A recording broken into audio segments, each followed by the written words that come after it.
trying to go somewhere. And my son was a good son, you know. Everything that is good, I have to talk about it. In December 2023, officers in Queens, New York received a call about a mishap in which a man had knifed multiple people. After they arrived, they found the scene to be quite calm, except for a man standing there suspiciously beside the ambulance. As the officers tried speaking with him to glean some information about the attack, the man suddenly brought out a knife and attacked them. The officers were injured and had no other option but to fire at him in self-defense. Body cam footage collected from the officers showed how the shocking incident unfolded. As the officers conducted an investigation, many disturbing news about the strange man came out. Let's take a look at it in today's video. Today's incident took place on Sunday, December 3rd, 2023, at approximately 5:09 a.m. in Queens. Police Officer Dacio and his partner, Officer Richard Gonzalez, responded to a distressing 911 call. Someone had stubbed multiple people at 467 Beach 22nd Street. The caller urged them to come before the attacker caused further damage. Body cam footage showed the exact moment the officers arrived at the crime scene and encountered a man standing outside the house. He looked suspicious. One of the officers asked him if he lived in the building where the police were called.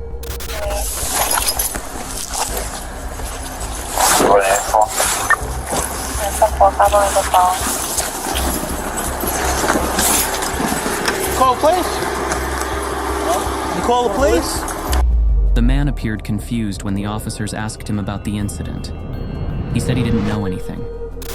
Anything going on? You don't know? Huh? I don't know. You tell me. The officer then asked him where he lived so that they could get a better idea about his relevance to the incident.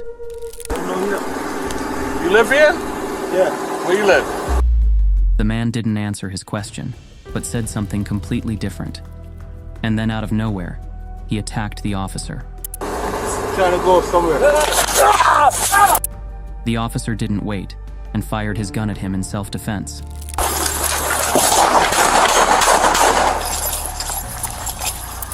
The body cam footage ended there. The whole incident was also recorded from the perspective of the second officer present at the crime scene. So, let's take a quick look at it too. The officers walked out of the car and reached the building where the stubbing took place. They found the man standing there in the rain.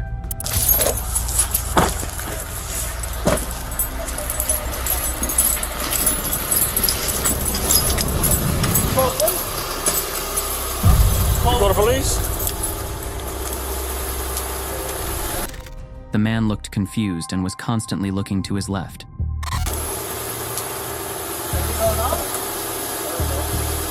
Huh? I don't know. You tell me. When the second officer asked where he lived, he'd already reached into his pocket. You live here? Yeah. Where you live? The man approached the first officer, standing very close to him. He kept looking to his left, and then suddenly brought out a knife from his right pocket and attacked the officer. After knifing him once, he attacked the second officer as well. Trying to go somewhere. The officers then fired at the attacker to subdue him. In this footage, we can see the police vehicle lights blinking and the attacker running to get away from the officers. The footage ended here. The initial investigation identified the man as 38-year-old Courtney Gordon. He was hit by the gunfire and collapsed on the street. He was promptly transported by ambulance to Nassau University Medical Center, where he was later pronounced dead.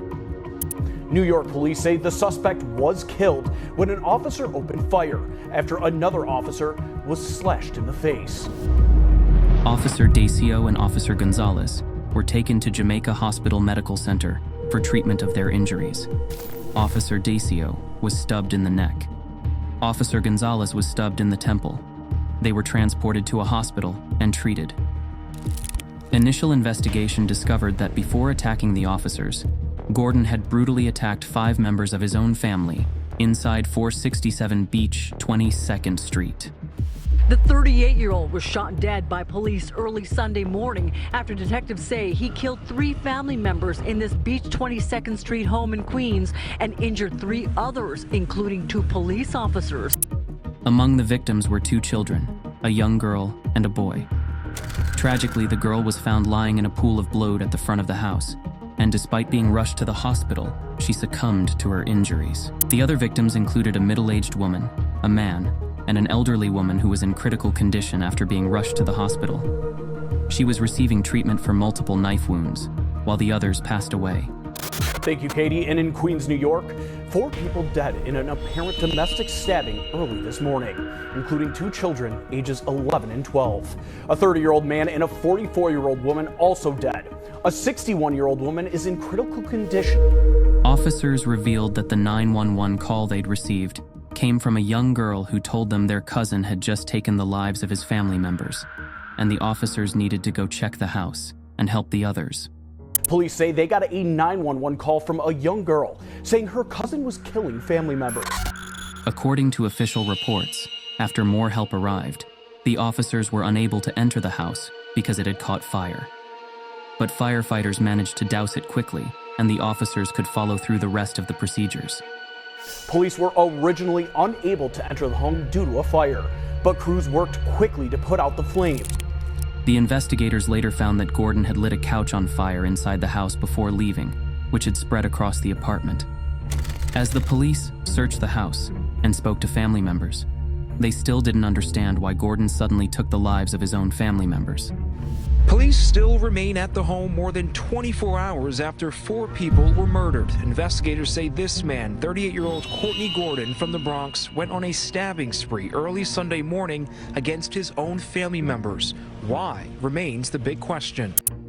Officers managed to collect the knife Gordon had used for knifing his family members, as well as the 2 officers. A knife used by the Keiler was snapped on the ground after the bloodbath, with a body bag also being wheeled out of the crime scene. The 2 officers who'd been taken to the hospital didn't have any fatal injuries and were discharged shortly. 2 police officers were also stabbed, but are expected to be okay. One of the officers was seen being wheeled out of the hospital as the nurses and his peers applauded his bravery and quick recovery after the attack. The NYPD says those officers shot and killed the suspect. One of those officers, a 20-year vet of the department, is now out of the hospital. Video here at Jamaica Medical Center shows him being wheeled out by staff and receiving applauses from fellow officers. But now, the NYPD needed to ensure that they found the true motive behind Gordon's unnatural attack on his family members. The NYPD held an official press conference detailing the incident from that morning. Chief Jeff Madry said that after arriving at the scene, the officers saw Gordon carrying luggage, as if he was trying to leave the area. So our officers, they pull up to the driveway. As they get to the driveway, they see a male walking out. He's carrying luggage. At first glance, anyone would think that he was visiting some relatives for vacation. It seems he is a Bronx resident that was visiting family members at this location, they added. After speaking to him for only 10 seconds, the officers were attacked, and then they fired bullets at him. Our 28-year veteran is able to draw his firearm. He's able to discharge his weapon to stop the assault, and he was able to stop the perpetrator. Madry also recounted how the other officers found the young girl lying in front of the door in the foyer area. She reportedly had multiple knife wounds in her body, resulting in her death. At the location, there's a young child laying in front of the house, and that young child died of her injuries. The officers then found the other victims inside the house. But first, they had to extinguish the fire that Gordon had lit.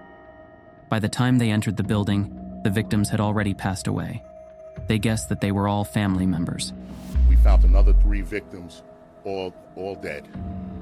We believe everyone who was dead, the family members, the 4 family members, were all because of stab wounds. The officers found only one knife at the crime scene, the one that was used on the officers. It was lying on the street and was a simple kitchen knife, nothing too professional. However, they still didn't know if it was the same knife that Gordon used to take the lives of the other 4 victims. The weapon that was used to injure the officers, a typical kitchen steak knife, And at this time, this is the only weapon we recovered. So as part of the investigation, we'll determine if this was the weapon that was used to harm all the victims. NYPD praised the officers and their determination to get the job done. They're usually trained to tackle the worst situations. For example, in this case, the officers didn't really know what they would encounter, but they went to the crime scene with an open and inquisitive mind. This shows that police officers never know what they're responding to, what's awaiting for them on that scene. And in this case, officers arrived at a crime scene that was all over the place. They didn't only have to tackle an attack, but also had to douse a fire, go inside the house, and retrieve multiple bodies. They also managed to rush them to the hospital and save one victim's life. This scene was chaos. Multiple victims, a house on fire, and a madman on a rampage, on a mission. I'm thankful that these police officers showed up. The NYPD praised their skills and said that despite being injured, the officers held their ground until more help arrived, and this showed how phenomenal their capabilities were. The skill that this police officer had, shooting and stopping the threat after he was being stabbed. Unbelievable skill. I know both these police officers personally. An unbelievable job, true professional. He applauded their dedication to their job, but he mentioned that the situation was nothing short of a tragedy. These two police officers, without hesitation, they responded to this job, putting themselves in harm's way. But this is a tough day. The knife wounds were extremely delicate and could have claimed the officer's life. A couple of millimeters one way or the other, it could have been a problem. A police source told the Daily News about the injuries of one of the officers. But the officers acted quickly, which helped save their lives. They added that the 911 caller was being interrogated so that she could give more details about the situation and help the officers establish a motive for the attack. As for the 911 caller, cops said she is currently being questioned at the 101 station house and may be able to shed some light on what occurred as cops continue to vet the Kyellings. So now you must be thinking, who was Gordon? What connection did he have to the incident? Why did he attack the officers, and what happened to his family member who survived the attack? When the investigation began, reporters rushed to speak to Gordon's family to understand what kind of a person he was and why he suddenly attacked so many people. His mother was devastated to lose her son and claimed that Gordon was inherently a good man and didn't deserve to lose his life like this. And my son was a good son, you know. Everything that is good, I have to talk about him. Grieving the loss of her son, she mentioned that she'd spoken to her son only days before the tragedy hit, and the conversation was loving. He just said to me, Mama, I love you. I say, I love you too, son. He texts me and tell me how much he loves me. However, beneath all that positivity, Gordon reportedly had a troubled life. His mother said that she was certain something was bothering her son, otherwise he would never attack anyone. She hinted that he might be going through mental health issues. Something is wrong. Because if anything wasn't wrong, he wouldn't do act like this. Something mentally in his brain. Gordon's sister claimed that having to hear about Gordon attacking his family members and then losing him to the police gunfire was emotionally overbearing for the entire family. They hadn't only lost Gordon, but their family members as well. It's a lot for the family. It's a whole lot. Because it's all family. She added that she knew about her brother's mental health condition and claimed that she'd tried to get help for him many times, but she didn't get any support. He's been suffering from depression. I tried to seek help for him. No one would listen to me. You know, I tried my very best to help him. It's just sad. It's just sad that it happened.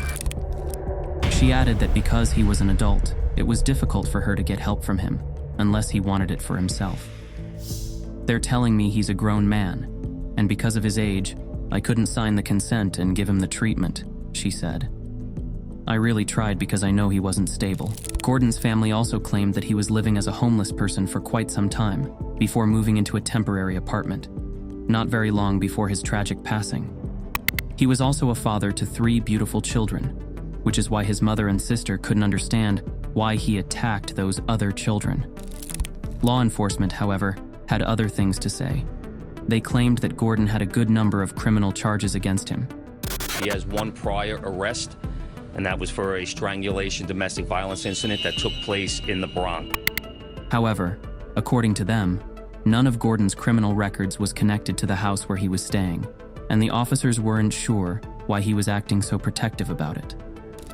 An investigation was underway, and detectives were trying to find the reason for Gordon's strange behavior. According to local media reports, when Gordon was homeless, his aunt had taken him in, offering him a safe place to stay. Sadly, her act of kindness was met with horrific violence. Gordon attacked her and her family members, and his cousin called 911 and reported the incident. Official reports said that the 61-year-old woman in critical condition was Gordon's aunt. Christine Watson, his 61-year-old aunt, was also knifed, according to the New York Daily News, but survived. She is said to have invited Gordon to stay with her after his marriage ended, and he became homeless. Gordon's sister told reporters that her aunt had good intentions behind asking Gordon to shift with them, because she wanted to help him put his life back together. My aunt took him in because she felt sorry for him because he's telling her he's trying to get his life together. Gordon's sister, who remained anonymous, told the New York Daily News at the time. But she added that because she knew of his mental illness, she knew that the situation might get bad at any moment. She tried warning her aunt about Gordon, but she didn't listen to her because she wanted to help him. I knew it was going to be bad. I wanted to tell her this is bigger than us, to let him go back to the shelter, but no one was listening to me. She took him in. There's no reason for this. Pointing out his recent losses, she claimed that it was very easy to identify why his mental health deteriorated so rapidly. After losing touch with his wife and children, Gordon had hit an all-time low, which could be a contributing factor to his sudden and rash decision to attack and take the lives of an entire family. He loses his wife, he loses his happy home. He was gone, she continued. He lost his job. He just lost it. But according to her, Gordon was trying to find another job. Gordon's sister also grieved her aunt, saying that a kind and wonderful woman like her didn't deserve this treatment. My aunt, she's a sweetheart, his sister said. She's a wonderful person. I didn't think anything like this would happen. But she also didn't demonize her brother one-sidedly. She claimed that on most days, he seemed to be a happy person who hid his pain well inside himself. He was a good person. He was happy, she said. I just want everybody to know mental illness is really serious.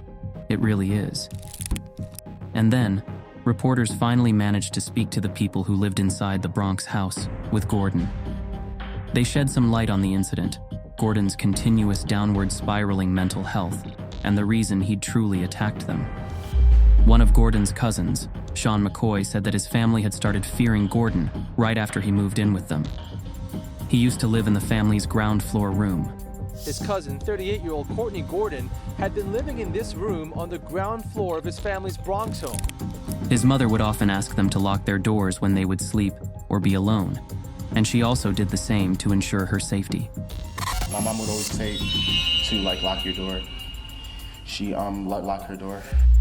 According to them, Gordon had been showing paranoid behavior for some time now. His erratic acts drove them to install security cameras inside the house so that they could monitor him. Courtney Gordon was a growing threat to their safety. His erratic behavior forcing his own aunt and cousin to set up cameras inside their home. Gordon had an issue with the surveillance cameras. He claimed that they were bothering him. This also led him to argue with his aunt and cousins. They recently got into an argument because he thought the security cameras in the home were watching him. After witnessing his deteriorating mental condition, just like his sister, they also tried getting him help. Help was granted, help was offered, but he said he was fine. The sister tried to get in touch with the mental institution because they noticed that something was going on.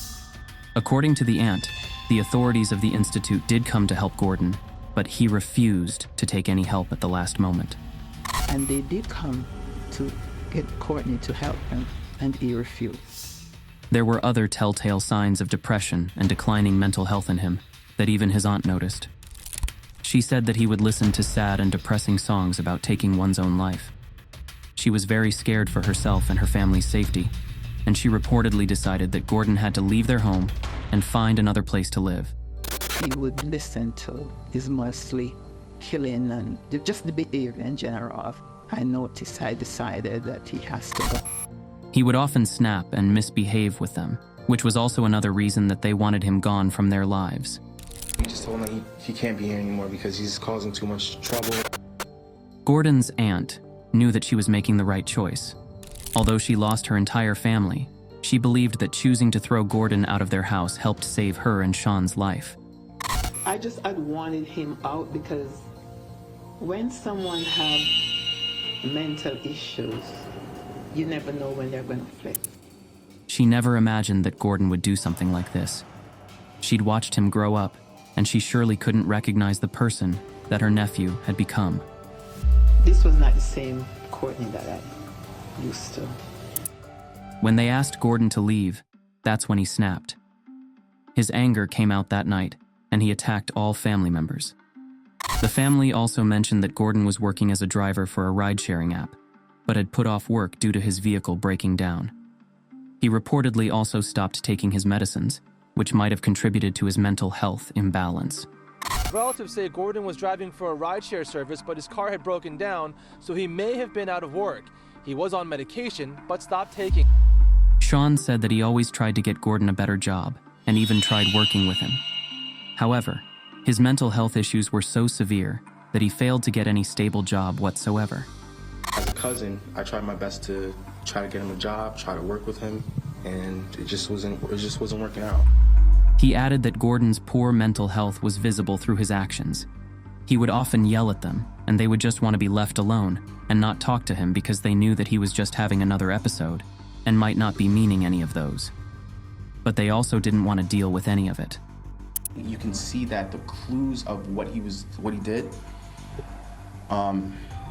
you were just seeing it. Like, he would yell very loud at the top of his voice, so it kind of would bring everybody into this This tragic incident has shaken the community, leaving many to grapple with the senseless loss and the profound impact on the victims' families.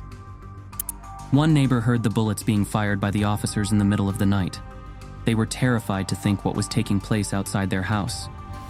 "I heard pop, pop, pop," one neighbor told AM New York of the early morning incident, as preliminary reports indicate that police shot the suspect outside the home before discovering additional victims inside the residence. "It woke me up out my sleep, and then I heard the sirens. It is scary," the witness added. Although this case ended in a terrible tragedy, it's also a reminder for everyone to pay attention to their mental health. If you or a loved one is going through poor mental health and are showing signs of erratic or abnormal behavior, we urge you to seek help immediately before it ends in a tragedy like this one. What did you think of the case? Do you think Gordon should have paid more attention to his deteriorating mental health and accepted help when it was offered to him? Do you think that was the only issue behind his upsetting and rash actions that night? Do you think the victims' lives could have been spared if Gordon's aunt had thrown him out of the house much earlier? Let us know in the comments below. Thanks for watching the video. Don't forget to like the video and subscribe to our channel.